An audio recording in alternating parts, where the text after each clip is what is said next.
আসসালামু আলাইকুম। গণজাগরণ কণ্ঠ টিভির পক্ষ থেকে সবাইকে স্বাগতম। আপনাদের সাথে আছি আমি মোহাম্মদ শুভ।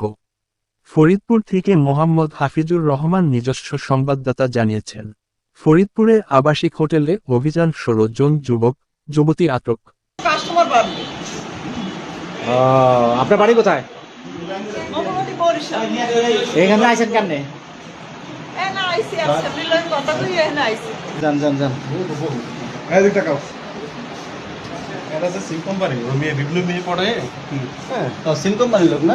বিপ্লব মেয়ে পড়ে লিখ আছে হ্যাঁ এদিক টাকা সিম কোম্পানি এদিক টাকা মাস্ক করে তো মাস্ক করে আপনারা কি হোটেলের থেকে ডেকে নিয়েছেন? আপনার বান্ধব বা বন্ধুর সাথে আসেন?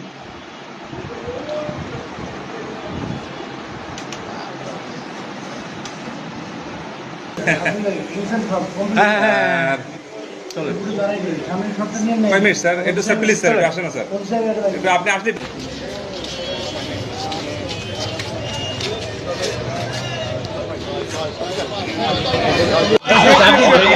কোতোয়ালি সহ তার অন্যান্য সদস্যদের নিয়ে আমরা হোটেল গার্ডেন দিতে অভিযান করি।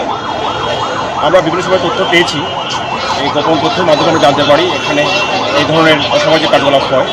সেই তথ্যের ভিত্তিতে আমরা আজকে অপারেশন করে আমরা এই গার্ডেন ভিউ হোটেলে অপারেশন করে এই 10 জন মেয়ে মহিলা আর 6 জন পুরুষকে পেয়েছি। আমরা তাদেরকে আটক করেছি, থানায় আমরা নিয়ে যাচ্ছি। তাদের বিরুদ্ধে আইনগত ব্যবস্থা গ্রহণ করা হবে।